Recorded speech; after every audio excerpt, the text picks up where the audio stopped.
Life doesn't stop lifing. Life doesn't stop just because you decided to pursue a doctorate, or because you decided to pursue professional growth, or because you decided to pivot in your career. Life doesn't stop. And if you're waiting for life to calm down before you really show up for this process, I want to gently tell you that moment will likely never come. If you've ever thought, I'll start when things slow down, then this video is for you. Welcome to Holly Blue. I'm Dr. Katrina Matthews, and this channel is about transformation, especially for doctoral students, educators, and professionals navigating complex systems while still living real lives. One of the biggest myths in education, in our career period, is that there will be a clean, quiet season where you finally have the time, you have the energy, and you have the space to do your best work. That season is often imaginary. It's a myth that there will be a perfect time. Many of us come into doctoral education or professional programs believing that we'll pause life for a while, that we'll just focus, we will grind it out and then return to living. After we've grinded out and we've obtained the degree. But guess what? Life doesn't pause.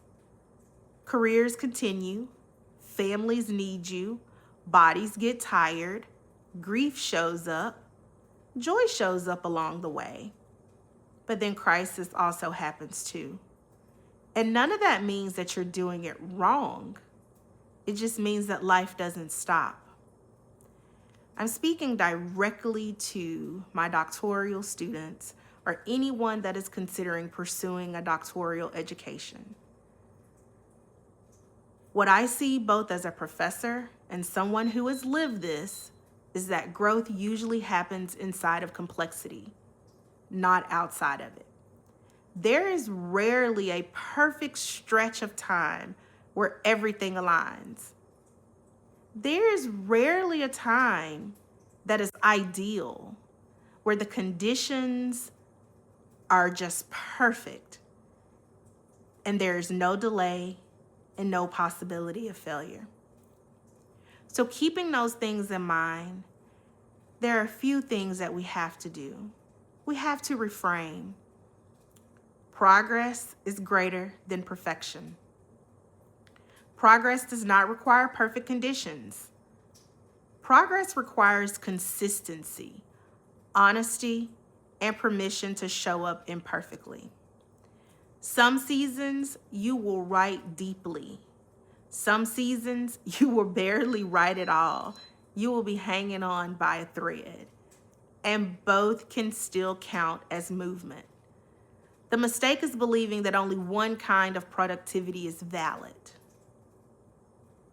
So as you pursue your doctoral journey or your professional degree, I encourage you to keep in mind that all productivity is valid, not just one.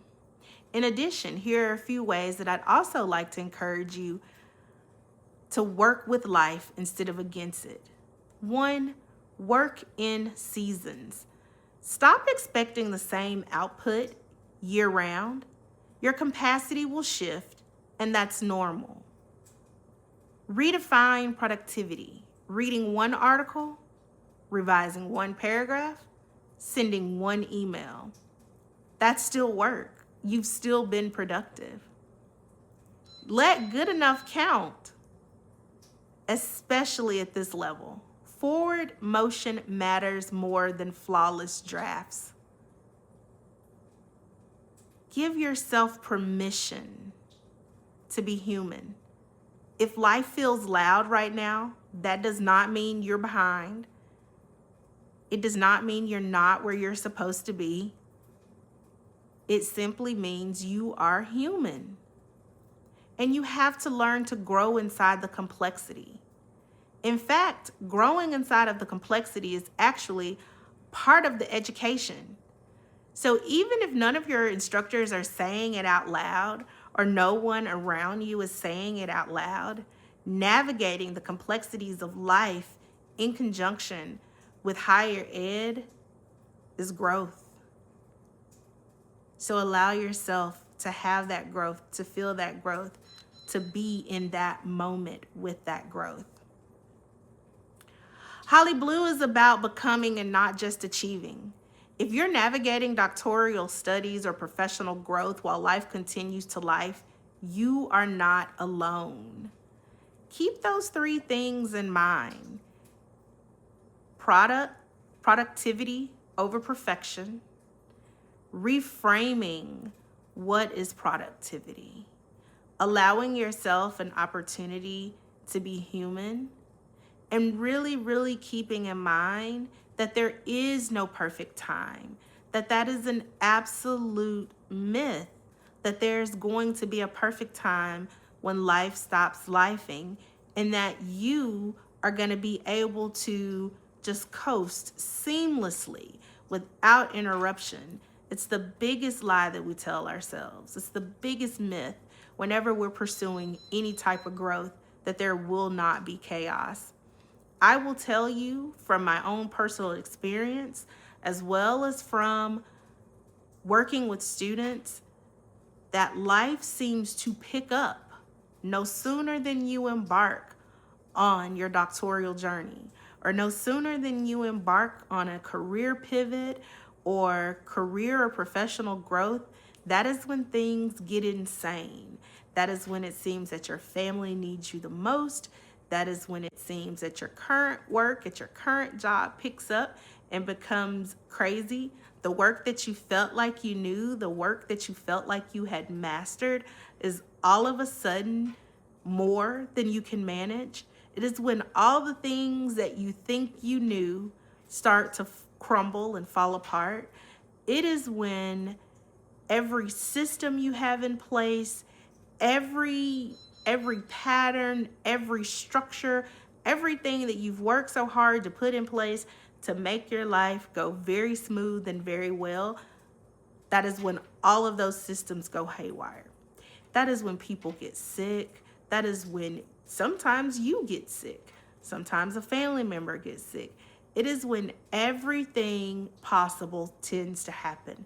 It's almost as though the universe knows, hey, they're on to something good. They're progressing.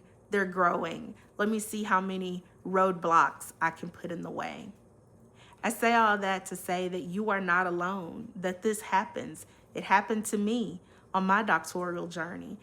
All kinds of things, all kinds of chaos ensued. It happened to my peers who were in the program with me. And as I stated before, I've seen it happen with my students.